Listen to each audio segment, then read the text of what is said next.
उत्तर प्रदेश की राजनीति में एक और धर्म युद्ध छिड़ा हुआ है, जिसके केंद्र में श्री राम की नगरी अयोध्या है।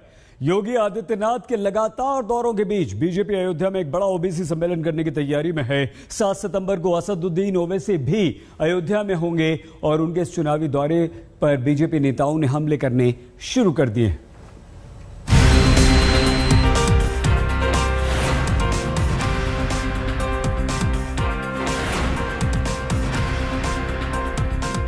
धर्म की नगरी है, सियासत का जोर है, यूपी का चुनावी शोर चारों ओर है और राजनीति के केंद्र में है राम, कृष्ण और शिव की नगरी, जिसके जरिए उत्तर प्रदेश का चुनावी संग्राम धर्म युद्ध में बदल रहा है।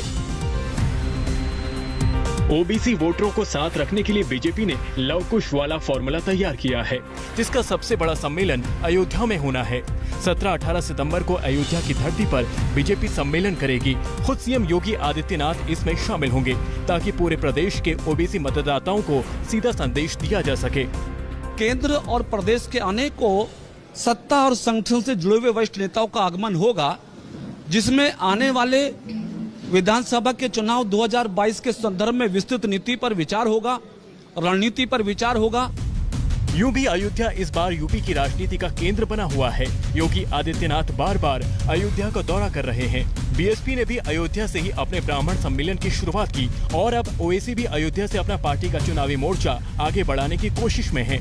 लेकिन अयोध्या दौरे से पहले ओवैसी ने अपनी सियासत में मेल खाता एक दांव भी चल दिया है।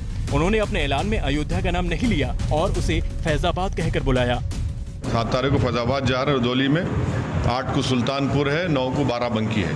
तो अभी तो शुरुआत है, बहुत जगह जाएंगे यूपी में। बुरी बात क्या है, चुनाव आ रहा है, पार्टी को मजबूत करना है, जनता से मुलाकात करना है, जनता के करीब जाना है, जनता को और कॉन्फिडेंस दिलाना है, हमारे पार्टी के कैडर को और मजबूत करना है और विधानसभा के चुनाव में अच्छी तरह लड़के हमारे पार्टी के कैंडिडेट्स को विधायक बनाकर उत्तर प्रदेश विधानसभा में जाना है और योगी हुकूमत को हराना है। ओवैसी अयोध्या के नाम से बचने के लिए सच को गोल कर रहे हैं। सच तो यही है कि योगी सरकार ने नवंबर 2018 में ही फैजाबाद जिले का नाम बदलकर अयोध्या कर दिया, तो इस लिहाज से इस बार उनके चुनावी दौरे की शुरुआत अयोध्या से हो रही है। अयोध्या के नाम से दूरी पर ओवैसी की क्या सियासी मजबूरी है, उसे उनके बयान से ही समझ लीजिए, क्योंकि अयोध्या पर उनकी सियासत का समीकरण बाबरी मस्जिद से जुड़ा हुआ है। देखिए, सुबह क़यामत तक हम यही बोलते रहेंगे कि वहाँ पर मस्जिद थी जिसको 6 दिसंबर को 1992 को बीजेपी और संघ परिवार ने मिलकर मस्जिद को शहीद किया, और अगर मस्जिद शहीद नहीं होती तो सुप्रीम कोर्ट का जजमेंट कुछ और आता। अयोध्या की तरह ही कृष्ण नगरी मथुरा पश्चिमी यूपी की पॉलिटिक्स का केंद्र बन गई है। बीते दिनों योगी आदित्यनाथ ने मथुरा वृंदावन में शराब और मांस पर बैन लगाया, जिस पर भी ओवैसी ने सवाल उठाए थे। धर्म कर्म के साथ मथुरा और आसपास के इलाकों के ओबीसी वोटरों पर भी बीजेपी की नजर है। यही वजह है कि अयोध्या से पहले यहां भी पार्टी ने ओबीसी सम्मेलन का आयोजन किया है। साफ है कि अगले साल होने वाले चुनाव से पहले यूपी के धर्म क्षेत्र सियासत की धुरी बन गए हैं और हर पार्टी अपने हिसाब से इस सियासत का फायदा उठाने की कोशिश में है। ब्यूरो रिपोर्ट, आज तक।